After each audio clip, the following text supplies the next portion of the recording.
Looking to build a sales team that's high performing and making your job a lot easier as a business owner? Well, I got some tips for you in this video. So keep watching until the end. I think you'll be surprised with the last one that I offer.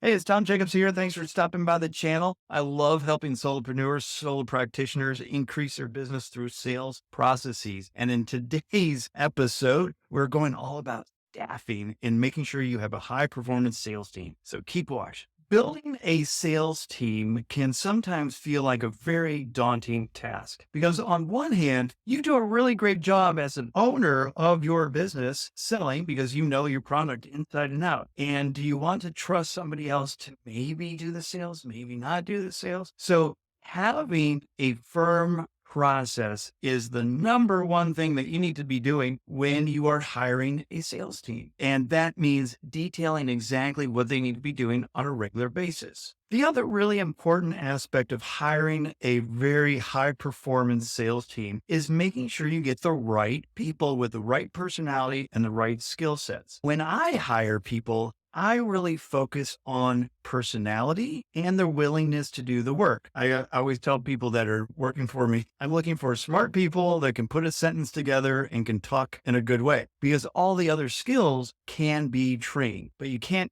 train good manners or being punctual or just those little things that every employee should automatically know. So I look for personality, that they're able to show up on time and do the work necessary and then train everything else. And that works pretty good. Another aspect of training a high performance team is making sure that people are willing to fail. I know that sounds kind of odd, right? I personally, when I hire people, I want them to fail, because failure leads to learning at a very high level. Now, if they keep failing and doing the same thing over and over again and keep failing, then they have no business being in that job. But when you have a culture of allowing people to try and fail and learn, you're going to get a much higher performing team. Because in my world, I find it better to try and fail than to not try at all. Because if you don't do anything, you're sure to fail for sure.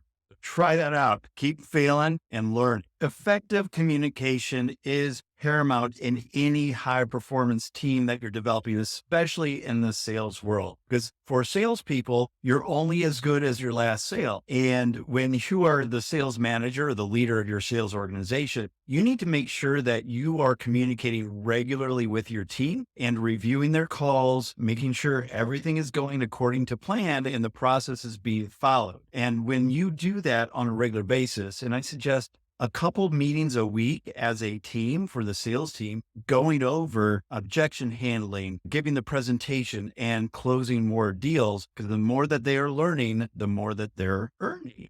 Oftentimes, when you have a really good team, but the sales just aren't happening, it might be because of the market that you're going after. And oftentimes it's time to make a pivot. I remember when it was the start of my business, Business Lead Maximizer, and it was right before COVID had an outbreak and the whole world shut down. And I was going after fitness centers. Within 3 months, most of those fitness centers had to close their doors for a while. And I had to pivot because that's who I was focusing on. And obviously I couldn't sell to somebody that didn't have business going on. So we quickly pivoted to another related market that were open and ready to take on new clients. So it worked out. But as the business owner, as a leader, you need to be looking at the different trends and seeing, do we need to pivot at this point? And as long as your team is a high performing team, you should be able to communicate and get that going very quickly. In any business, there are going to be setbacks and failures that you will experience. It is not a direct